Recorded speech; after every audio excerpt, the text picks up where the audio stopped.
Shabbat Shalom. Kahala Yahweh, Bashem Yahushai, Bashem Kodash. Double honor to the elder apostles and elder bishops of GMS, including the elders that came before them that taught us this truth.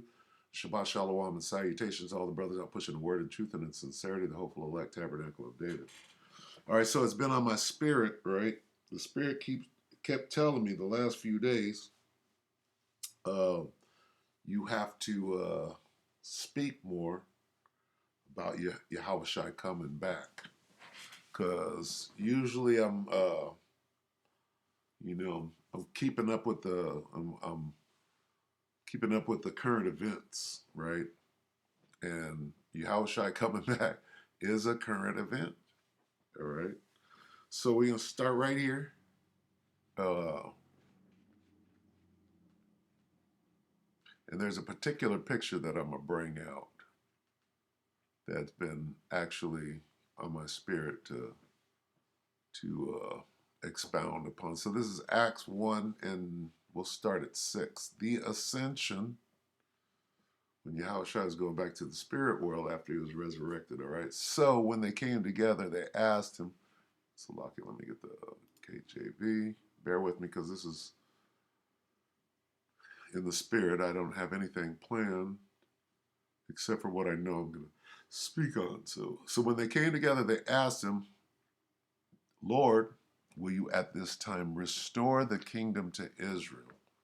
All right, this is 2,000 years ago. They're like, is it time yet? So, hey, what time are we in? We're in the time of Yahweh Bashim Yahushai restoring the kingdom to Israel. And that's glorious. This is a glorious thing.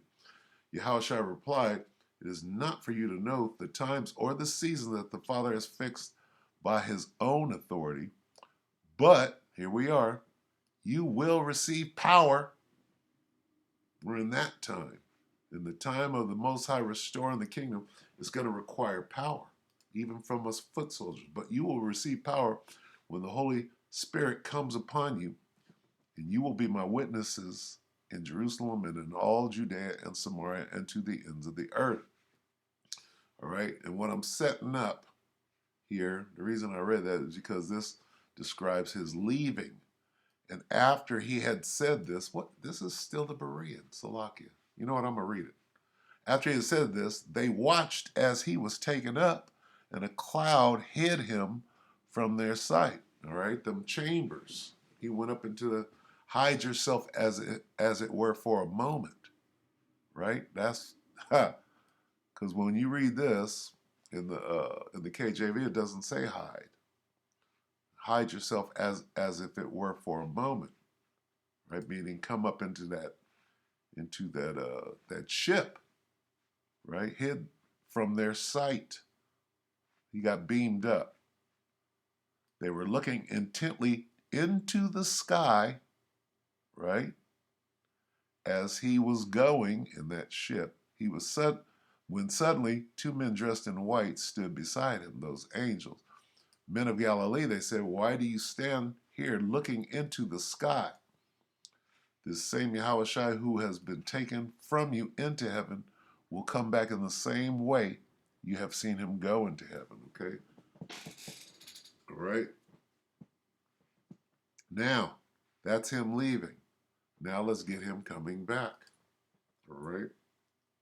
Because, right, what is he going to do? He's going to restore the kingdom to Yasharallah.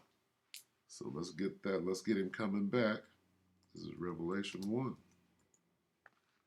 And we're going to go to the KJV this time. All right, 1 and 7. Behold, he cometh, as in second coming. How? With clouds, the same way he went. Right? He got beamed up. And every eye shall see him. And they also which pierced him. All right, reincarnation right there. And all kindreds of the earth shall wail because of him, even so, Amen. All right, so that's him coming back in the chariot. All right, I had to qualify that. Right, let me get Psalm 104 real quick.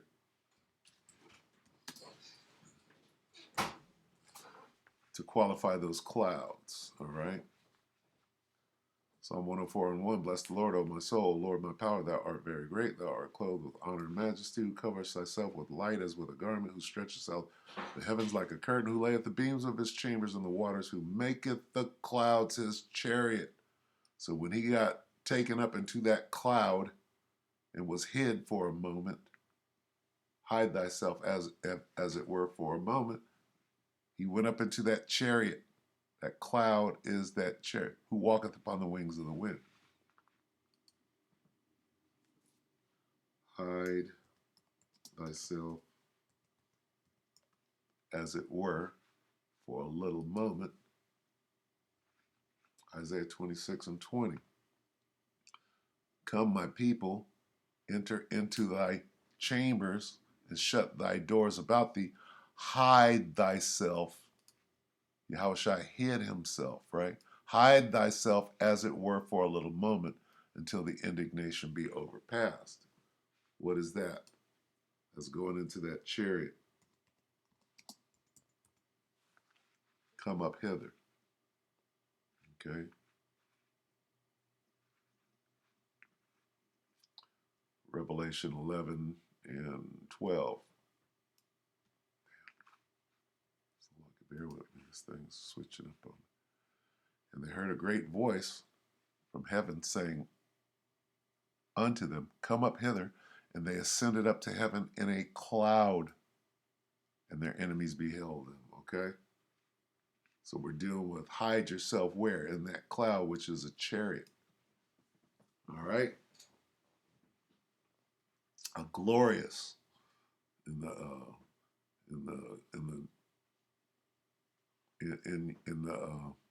we'll get it right now. In the greatness of his strength, that's what I'm trying to get. The greatness of his strength is that cloud. Okay? Now, here's what I'm trying to get to, all right? So this is Yahushua coming back, and here's the picture. We're in the time right now of Yahushua coming back. I kept seeing this picture in my feed, right? I don't know. I thought it was Almost Home, the brother's channel, right? That kept showing this picture. Then I went and looked for it. I found it on Mysteries of the Kingdom. I had to chop it up to get it, but this is an awesome picture because look at this, the girdle, golden girdle. You got that armor on, right? But, right, what is this? Okay? It's clearly Yahushua, majestic, coming back. All right, so where do we go from here? Let's go. And I'm just having some fun with it. We'll try to keep it short. We're going to Isaiah, of course. Because it was on my spirit. Well, you don't bring out Yahushua coming back enough, right? Let me see how far I can go. Right here. Okay. Move this over just a hair.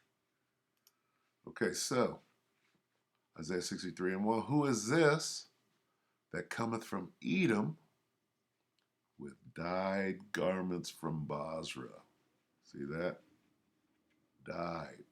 That's supposed to be all white in there, right? You got the armor, the exoskeleton, if you will, a golden exoskeleton, right? Ready for war. Girdle. It's a big old girdle. This that is glorious in his apparel, that's glorious, right? What is this? Traveling in the greatness of his strength. What is it? That's that cloud. The greatness of his strength. That's that chariot. Okay? I need to get the chariot out. All right? I that speak in righteousness, mighty to save. Yahushua. See? Dyed garments. And that's a brother's channel. Dyed garments from Basra. When you see that, right?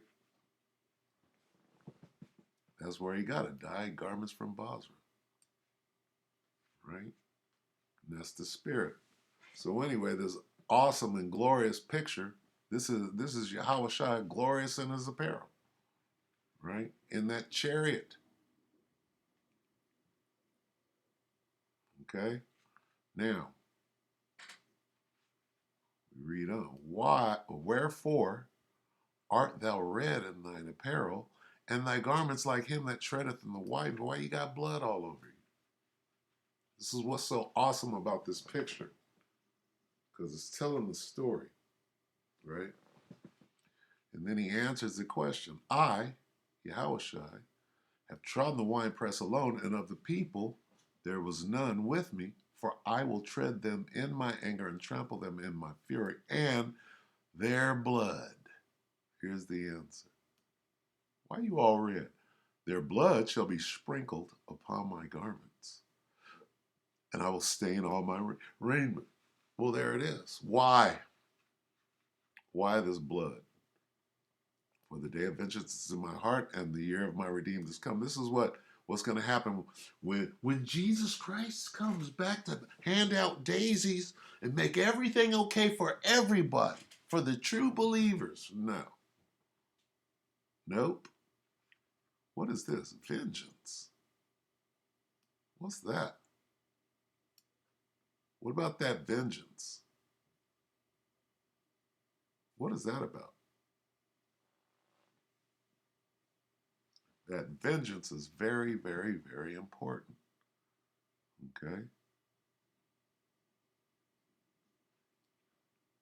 And I looked, and there was none to help.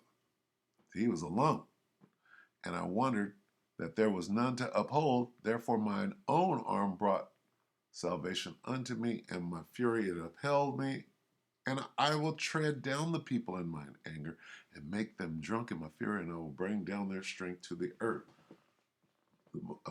Yahushai and the angels are going to level this place. Okay? Now, quickly, let's get Numbers, what is it, 33 and 32?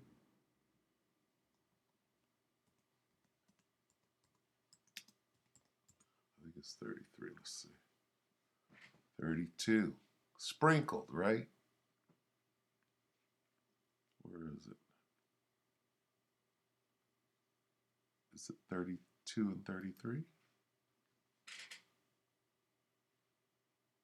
Let's see. Let's lock it. Bear with me. For blood.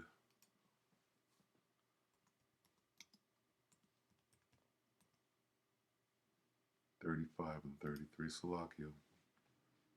Been a minute. Sprinkled, right? And their blood was sprinkled. Like in War of the Worlds. Look at this. Salakia. All right, King James. Numbers 35 and 33. So ye shall not pollute the land wherein ye are, for blood it defileth the land, and the land cannot be cleansed of the blood that is shed therein, but by the blood of him who shed it. Okay? That's the reason for the sprinkling of blood, or the shedding of the blood of who? Go back. Let's go back here. 63. Who is this that cometh from where? From Edom. The Edomites' blood got to be shed on this land. Why? Because they shed our blood. Ask Gad. Okay? There's your blood. Dyed garments from Basra. Let's get 19. Revelation.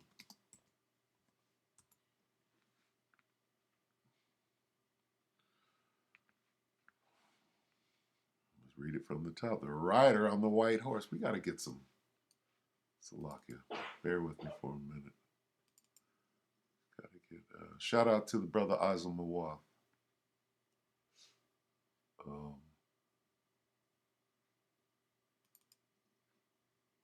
We got to get some chariots out here. Okay.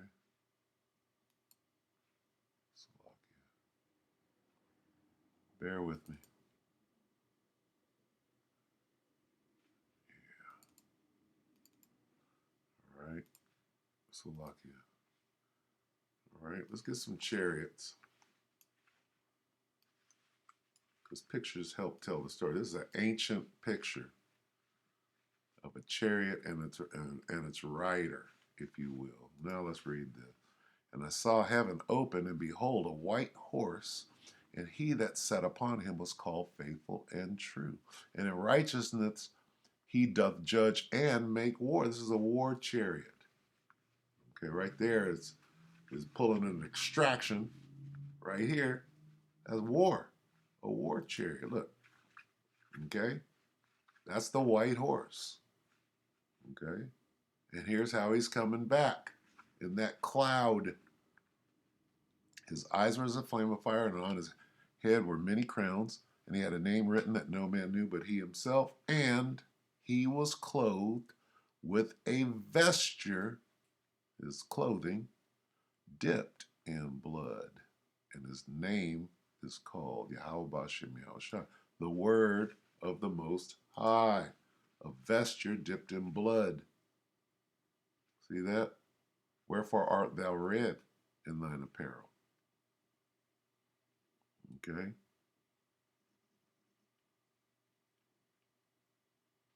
Understand? This is him coming back and whooping ass. All right? But his fathership is going to be huge. How huge? Come around the mountain. Let's get it. 2nd Ezra 13.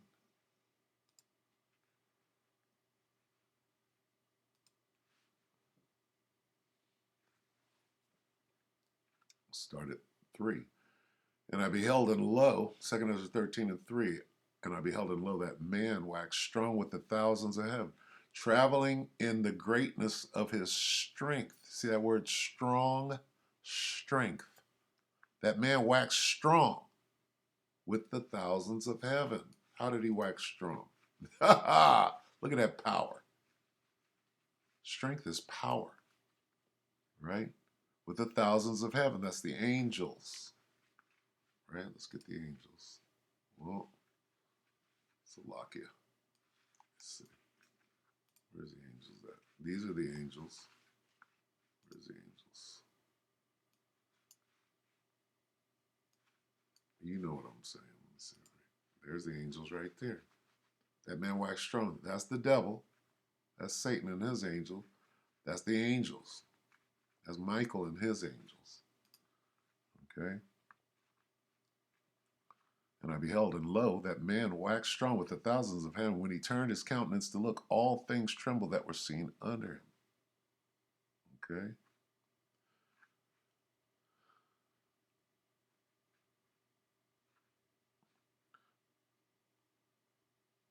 But I beheld, and lo, 13 and 6, he had graved himself a great mountain. That's how big his chariot was. And flew up. A lot of brothers leave this word out right here. You can't leave that out when you read it. But I beheld, and lo, he had graved himself a great mountain and flew up upon it. Not flew upon it. He flew up upon it. That word is integral to that whole precept right there. He flew up upon it. Okay? But I would have seen the region or place whereout the hill was graven, and I could not, right? He looked around and said, where the hell did that mountain come from? He said, let me look at the mountain range and see if I can find it, right? Which brings us to this old song, She'll Be Come Around the Mountain. Okay? And when we read this background, the first appearance of She'll Be Coming Around the Mountain, right? Da-da-da-da. Go down here. Second paragraph. The original song was published in old plantation hymns in 1899 when we was out there in the fields, field hollering. It ostensibly refers to the second coming of Hamashiach. And, all right, I'm not going to read that part. Ain't no rapture. With the she referring to the chariot that the returning Hamashiach is depicted as driving. Okay? She'll be coming around the mountain. Where's the big picture at? This. That mountain. She'll be coming around the mountain. That's how big his chariot was. All right? So what's he coming back to do? Why is he going to be all red? Because of all the killing he's going to do. Killing? What y'all know about killing? That's your boy, what's his name in Platoon? Killing? I brought that up the other day. I forgot his name. Anyway, so let's get back to the scriptures. All right. So these idiots are going to try to fight. Let's get that real quick. They're going to try to fight. Revelation 19 and 19, and I saw the beast and the kings of the earth and their armies gathered together to make war against him that sat on the horse and against his army like fools. Going into Revelation 12 and, what is it, 5 or 7? Let's get it. The war in heaven, right? 7. The war in heaven. And there was war in heaven. Michael and his angels fought against the dragon, and the dragon fought and his blue angels, right? Right here. And there's a depiction. The blue angels, that's Satan and his blue angel, or the dragon, the devil, whichever one you want to call it. The great red dragon, the serpent. Let's get it. And the great dragon was cast out, that old serpent called the devil and Satan.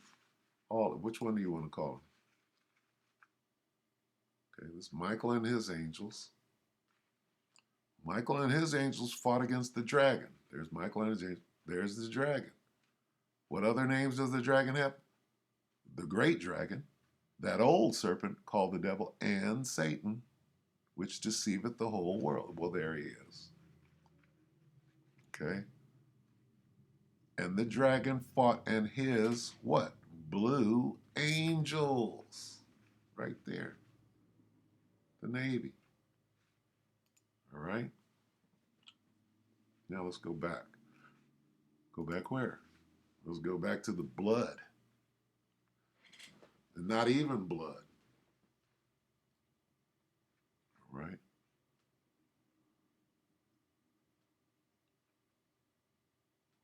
Start right here at 8. 2 Ezra 13 and 8. And after this I beheld, and lo, all they which were gathered together to subdue him were sore afraid, and yet durst fight. And lo, as he saw the violence of the multitude that came, he neither lifted up his hand, nor held sword, nor any instrument of war, but only I saw that he sent out of his mouth, as it had been, a blast of fire, and out of his lips a flaming breath, and out of his tongue he cast out sparks and tempests. And they were all mixed together, the blast of fire, the flaming breath, and the great tempest, and fell with violence upon the multitude, which was prepared to fight, and burned them up every one, so that upon a sudden of an innumerable multitude nothing was to be perceived, but only dust and smell of smoke. When I saw this, I was afraid. Okay? And that blood represents somebody dying. Okay? Now, when you get vaporized into nothing but smell of smoke and dust, right? Well, extrapolate. All right? So I just wanted to go in and describe this beautiful picture. Let's see.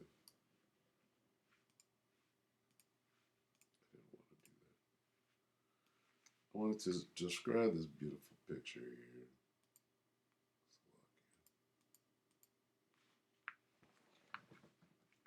Because I'm always going by it. And the picture and the spirit is saying, you got to do something about that. So this is me in my attempt to explain the picture. Just majestic. Look at it. Look at it. Look at this. This right here is blood. I didn't get it. Let me see. That's blood just dripping. Right? The lion. Lion of Judah. Conquering Lion of Judah. All right. So with that, we'll end it right there. I'm gonna make this the thumbnail. Oh. With that, we hope that the elect will edify you, brothers and few sisters. Shabbat Shalom.